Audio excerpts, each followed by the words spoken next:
Muy buenas y bienvenidos una vez más al canal. Hoy vengo con un vídeo de filosofía, estrictamente de filosofía, y vamos a hablar de dos obras que son fundamentales en la historia de la filosofía, sobre todo la primera, que es El discurso del método de René Descartes, y vamos a comparar las reglas para una moral provisional de este texto de Descartes con las reglas que nos da Spinoza en este texto, el Tratado de la Reforma del Entendimiento. El discurso del método es una obra escrita por René Descartes, también conocido en filosofía como el padre de la modernidad. Fue publicada en 1637 y consta de 6 partes. Mientras que el Tratado de la Reforma del Entendimiento fue escrita por el filósofo holandés Baruch Spinoza y fue publicada póstumamente en 1677. Cabe señalar que está escrita siguiendo una estructura de párrafos, por lo que veréis el símbolo haciendo referencia al número del párrafo en cuestión, y es una obra que quedó inacabada.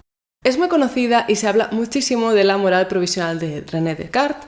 De hecho, en el discurso del método, en la parte tercera, nos expone un seguido de reglas que se pueden considerar 4 o 3, en general se consideran 3, pero el caso es que Descartes nos da estas reglas porque dice que hasta que no encontremos un conocimiento verdadero sobre el que fundamentar propiamente el edificio de pensamiento, pues tenemos un problema muy grande, y es que no sabemos tampoco cuáles son las reglas de dirección de la conducta moral, de la filosofía práctica. Entonces lo que se propone Descartes es darnos un seguido de reglas provisionales con las que seguir actuando por el mundo antes de que propiamente Descartes haya podido encontrar el fundamento del conocimiento. Dicho así, a grosso modo, este es el por qué sale esta necesidad de proporcionar estas reglas provisionales. El caso es que en Spinoza encontramos algo muy parecido, sobre todo en esta obra, que es el Tratado de la Reforma del Entendimiento. He hablado muchas veces de esta obra en el canal y considero que es una muy buena obra para empezar a leer propiamente a Spinoza, ya que es una de sus obras tempranas en las que él expresa su pensamiento que más tarde desarrollará en la ética, pero sigue bebiendo mucho de la tradición cartesiana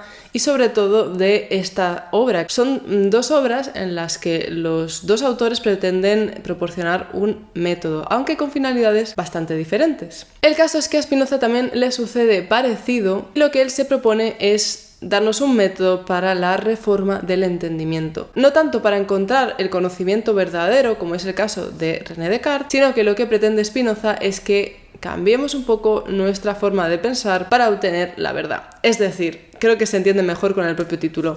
Es una reforma del entendimiento. Y por lo tanto le sucede lo mismo que a su antecesor, que es que hasta que no lleguemos a la reforma del entendimiento, que además puede ocuparnos casi toda una vida, hasta que no empecemos a pensar propiamente como es debido, necesitamos unas reglas de conducta. Y por ello también Spinoza nos proporciona 3 reglas, aunque ya veremos que van a ser bastante diferentes de las que da Descartes en el discurso del método. Y la primera de las máximas que proporciona Descartes es la siguiente. La primera fue seguir las leyes y las costumbres de mi país, conservando con firme constancia la religión en que la gracia de Dios hizo que me instruyeran desde niño, rigiéndome en todo lo demás por las opiniones más moderadas y más apartadas de todo exceso que fuesen comúnmente admitidas en la práctica por los más sensatos de aquellos con quienes tendría que vivir.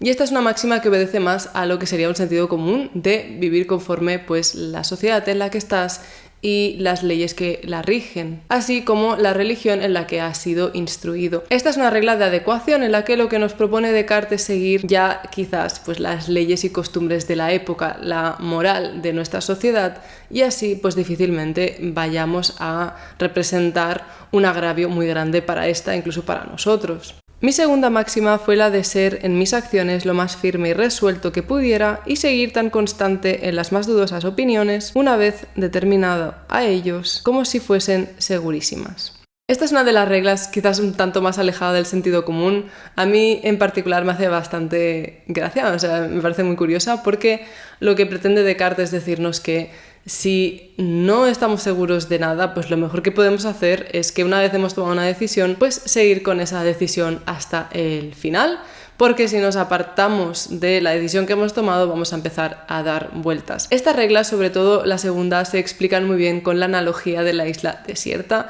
Al final, si estás en una isla desierta y estás perdido, pues lo mejor que puedes hacer es seguir una única ruta, porque en algún punto pues vas a llegar al otro lado. También se suele explicar con el bosque, pero es que realmente Descartes en esta situación era como encontrarse en una encrucijada en el bosque y estar completamente perdido. Así que lo mejor que puedes hacer es, pues eso, ceñirte a la decisión que has tomado y seguir con ella rectamente.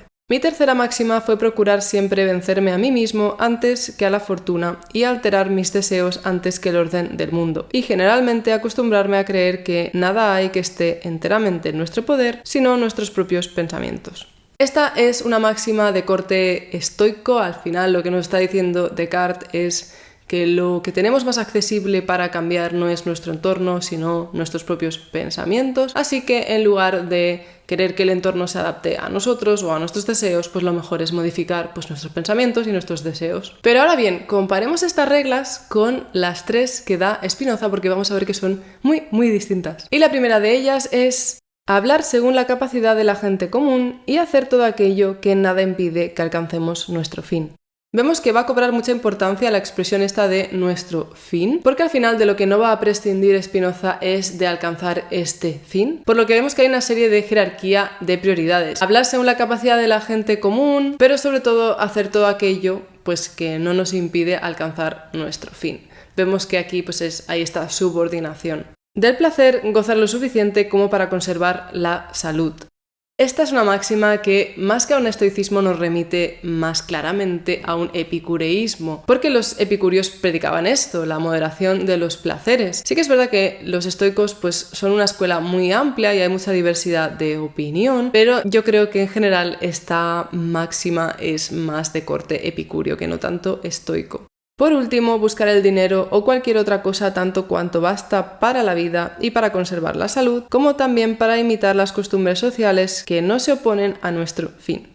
Y aquí vemos claramente lo que decíamos para la primera máxima, vemos esta subordinación, buscar el dinero y todo lo que necesitemos para vivir con salud, pero la adecuación a las costumbres de la época siempre viene subordinada de nuestro fin. Siempre y cuando la adaptación a las costumbres de la época no impida nuestro fin, entonces estará bien. Y aquí vemos claramente pues lo que es la vida de Spinoza. Él fue expulsado de la comunidad judía por su pensamiento y claro, esto lo vemos aquí muy claro. Él prefiere el fin al que tenemos que llegar que no tanto la adecuación o la adaptación a las normas y la religión en la que ha sido instruido. Y una vez mencionadas todas estas reglas, vamos a ponerlas en una tabla y vamos a compararlas un poquito. Vale, vamos a profundizar un poco acerca de estas 3 reglas. La primera de todas de Descartes es la de seguir las leyes y costumbres de mi país, mientras que la primera de Spinoza es hablar según la capacidad de la gente común y hacer todo aquello que nada impide que alcancemos nuestro fin. Aquí cabe señalar que esto de hablar según la capacidad de la gente común parece que hace referencia a una enseñanza evangélica, que es el principio de condescendencia con los semejantes, que parecía ser popular durante la época. Y básicamente nos dice esto, que es que uno tiene que ser capaz de hablar de una forma en la que sus semejantes puedan entenderle, y también esto facilita mucho la comunicación y transmisión del conocimiento. La segunda regla de Descartes es la de ser en mis acciones lo más firme y resuelto que pudiera. Esto es lo que hemos explicado de la isla desierta, que si al final tomas una decisión, pues tienes que seguir con ese mismo camino. Mientras que la segunda regla de Spinoza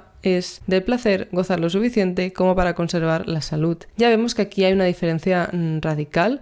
Mientras que Descartes parece tener una preocupación mayor por la toma de decisiones y sobre todo por esto, ¿no? Por el conocimiento verdadero, que es la principal preocupación del discurso del método. En Spinoza vemos que su preocupación es más bien de carácter moral. La tercera regla para Descartes es procurar siempre vencerme a mí mismo antes que a la fortuna y alterar mis deseos antes que el orden del mundo. Aquí hemos señalado antes como esto es una concepción muy estoica, la de primero tengo que cambiar yo mis pensamientos, pues el entorno no tiene por qué doblegarse a mí. Y la tercera regla de Spinoza es buscar el dinero o cualquier otra cosa tanto cuanto basta para la vida y para conservar la salud, como también para imitar las costumbres sociales que no se oponen a nuestro fin. En esta tercera regla de Spinoza vemos que sí que aparece esta adecuación que veíamos en Descartes en la primera regla, pero ya vemos que es mucho más prudente y que lo que busca Spinoza es tener lo suficiente para vivir bien, para vivir con salud y también para formar parte de la sociedad en la que estás. Spinoza no aboga por un aislamiento, pero como bien dice aquí, siempre y cuando estas costumbres no se opongan a lo que es nuestro fin. Cabe señalar que nuestro fin no es una referencia a pues lo que cada uno quiere hacer con su vida ni nada así, sino lo que él nos introduce al principio del Tratado de la Reforma del Entendimiento, que es ser capaz de buscar un bien verdadero, un bien que no sea fútil, que no sea algo que dependa de el exterior o de la contingencia, sino un bien verdadero y estable. Que como muchos de vosotros ya sabréis, pues este bien verdadero, según la filosofía de Spinoza, pues es Dios, el Dios espinocista, claramente. Yo señalaría también cómo las 3 reglas de Descartes me parecen más unas reglas de supervivencia. Yo creo que es muy clara la imagen de el filósofo perdido en el bosque, en la encrucijada, mientras que las leyes de Spinoza las veo más unas leyes prácticas y me atrevería a decir que son de carácter menos provisional que las de Descartes. Parece que están más pensadas para ser una guía práctica. También es verdad que Spinoza contemplaba que todo este trabajo de la reforma del entendimiento para encontrar también el bien verdadero, pues podía tomar mucho tiempo, incluso toda la vida. Entonces estas reglas debían de ser pues un manual práctico que realmente pues funcionara. Entonces quizás sea mi opinión, pero considero que las reglas de Spinoza parecen un tanto más prácticas que las de Descartes, aunque aquí creo que tenemos 2 grandes bandos de opinión, porque podemos dividirnos y estar de acuerdo con Descartes en que tenemos que adecuarnos más a nuestro entorno y a nuestra cultura, mientras que Spinoza diría que hay que adecuarse sí a las costumbres sociales, pero siempre y cuando pues no se antepongan a nuestro verdadero fin, porque si se anteponen, obviamente está por encima nuestro verdadero fin. Ya me diréis qué opináis en los comentarios y qué grupo de reglas os parecen más prácticas. Y nada más, muchas gracias por llegar al final del vídeo. Espero que os haya resultado interesante, ya que muchas veces se habla de la moral provisional de Descartes, pero pocas veces he visto que se compare pues con las máximas que da Spinoza y que además es claramente una influencia de Descartes y considero que es muy interesante pues ponerlas en diálogo. En fin, como siempre, espero que estéis muy bien y nos vemos en la próxima. ¡Chao!